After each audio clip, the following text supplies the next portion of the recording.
the Trump administration has suspended or withheld billions in federal funding from Ivy League institutions, including $8 billion from Harvard University and $400 million from Columbia University, as part of a sweeping investigation into anti-Semitism on college campuses. Education Secretary Linda McMahon confirmed that the administration is probing nearly 60 universities for alleged failures to protect Jewish students and uphold civil rights responsibilities. Well, on a couple of fronts, we have been addressing the issue of anti-Semitism on campuses. There's been some grant funding and contract funding that we've reviewed, and some canceled and some we put on hold, waiting for that while we do an investigation. On the other side of what my responsibilities are in having education go back to the states, we're meeting and talking with governors. I was with this week all 15 commissioners of education around the country, and because we also want to provide them with tools and best practices as education does move back to the states. Making great progress, great response from the states, and very positive. And what about colleges? You're holding back $400 million from Columbia, $8 billion from Harvard. Can you imagine the money we pay Harvard?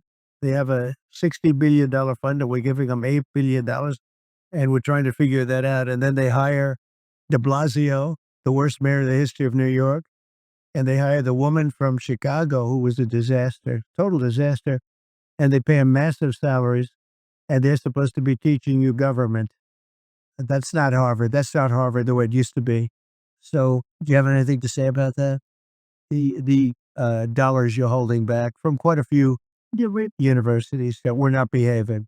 Yeah, and the other, there's some Princeton, Cornell, others that are coming in and actually getting calls now from the presidents of the universities who really do want to come in and sit down and have discussions. And so we're investigating them, but in the meantime, we're holding back the grant and the fund money.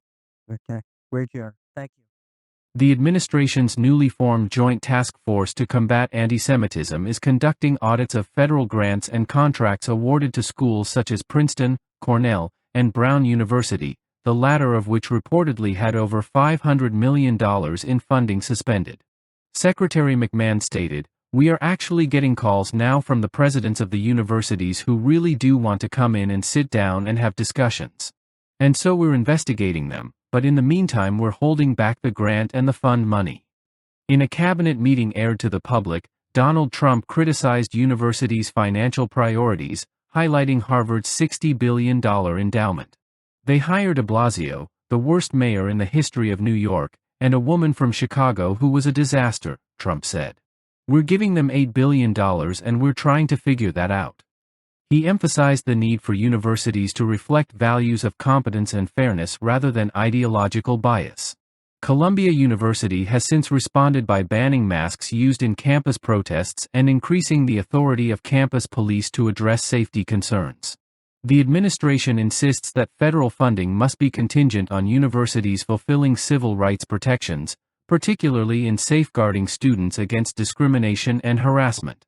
These actions are framed as accountability measures meant to restore institutional integrity. Critics have raised concerns over federal overreach, while proponents argue this is a necessary correction to what they view as ideological entrenchment and administrative neglect in higher education. By targeting elite institutions, the administration sends a clear message: universities receiving public funds must maintain lawful, safe environments for all students, including Jewish students facing hostility or exclusion. As investigations continue, education officials are also working with state commissioners to decentralize educational authority and ensure accountability at multiple levels.